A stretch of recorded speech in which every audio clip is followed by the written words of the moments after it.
नाम जापक को संध्या गायत्री कब तक करना चाहिए? जब तक शुद्धि रहे, जब तक स्मृति देह की रहे, और जब ब्रह्म नहीं, माया नहीं, नहीं जीव नहीं काल, अपनी शुद्धि ना रही, तब खत्म। जब तक शुद्धि रहे तब तक नियम का उल्लंघन नहीं करना चाहिए। सुधर्मो निधनो श्रेया पर धर्मो भयावह। हम शेष समय नाम जप करें और संध्या के समय संध्या तर्पण आदि करके भगवतारा, वो भी तो भगवान जब सब रूपों में है तो सूर्य भगवान के रूप में नहीं क्या? गायत्री मंत्र श्री कृष्ण स्वरूप है। गायत्री मंत्र जो है वो चिदानंद में श्री कृष्ण स्वरूप है, तो उसमें कोई अंतर नहीं, हरि स्वरूप है गायत्री मंत्र। तो हम समय समय पर जो भगवान ने आराधना कुल परंपरागत दी, हम उसको करते रहे, अन्य समय नाम जप करें। और जब हमारी शुद्धि ही खत्म है वो बात अलग है। फिर नहीं, जब तक शुद्धि रहे तब तक नियम का पालन करना चाहिए। महाराज जी, हनुमान चालीसा में एक चौपाई है, अंत काल रघुवरपुर जाई, जहां जन्म हरि भक्ति कहाई। महाराज जी, रघुपरपुर का अर्थ अयोध्या जी है या साकेत? दोनों है, दोनों है। और हरिभक्ति से महान युक्त होकर के ही तो साकेत में रहा जाता है, क्योंकि हरिभक्ति का जो स्वरूप है दास्य भाव, तो वो दास स्वरूप से ही रहता है।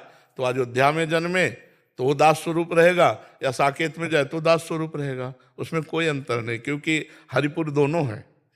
अयोध्या सही पूछो तो अयोध्या ही साकेत है, साकेत ही अयोध्या है।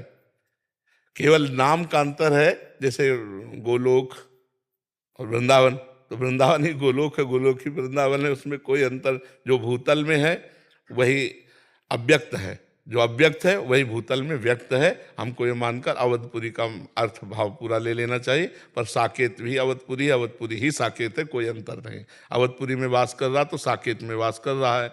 जो साकेत में भी है वो दास्य है, दास्य भाव से युक्त है, और जो अवध में वो भी दास्य भाव से युक्त है। तो हरिभक्ति का जो स्वरूप है अवध की, वो विशेषतया दास्य भाव से ही है, विशेषतया दास्य भाव से है। कुछ बिरले हो सकते हैं जो सखा भाव वाले हों राम जी से, कुछ बिरले हो सकते हैं जो वात्सल्य भाव वाले हो, लेकिन अधिकतर दास्य भाव ही रहता है, चाहे जिस भक्ति में हो। जैसे गोपी भाव है, सहचरी भाव है, तो कोई बिरले होते नहीं, तो प्रायः दास्य भाव में ही रहता है जी। हर्षवर्धन सिंह जी, राधा वल्लभ श्री हरिवंश महाराज जी, आपके चरणों में कोटि कोटि प्रणाम।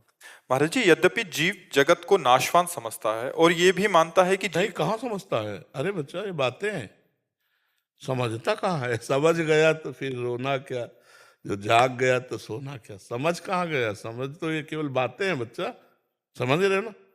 ये समझो जो हम कह रहे हैं, केवल बातें हैं प्रवचन की। प्रवचन को जीवन में उतार लेना ये बच्चा अलग बात है। अगर ये बात समझ में आ जाए कि संपूर्ण जगत नाशवान है, ब्रह्म सत्यम जगन मिथ्या, तो बहुत ऊंचाई पर पहुंच चुका महापुरुष होता है, कोई साधारण थोड़ी होता है। वो भगवान के बिल्कुल नजदीक पहुंच चुका है, यही तो बंधन है संसार, और वो जान चुका है नाशवान है।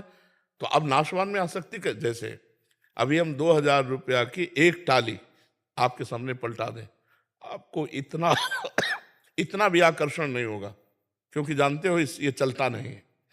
और एक 500 का नोट पड़ा हो रास्ते में तो झूला झूलने लगेंगे, एक कदम आगे एक कदम पीछे, नहीं होगा।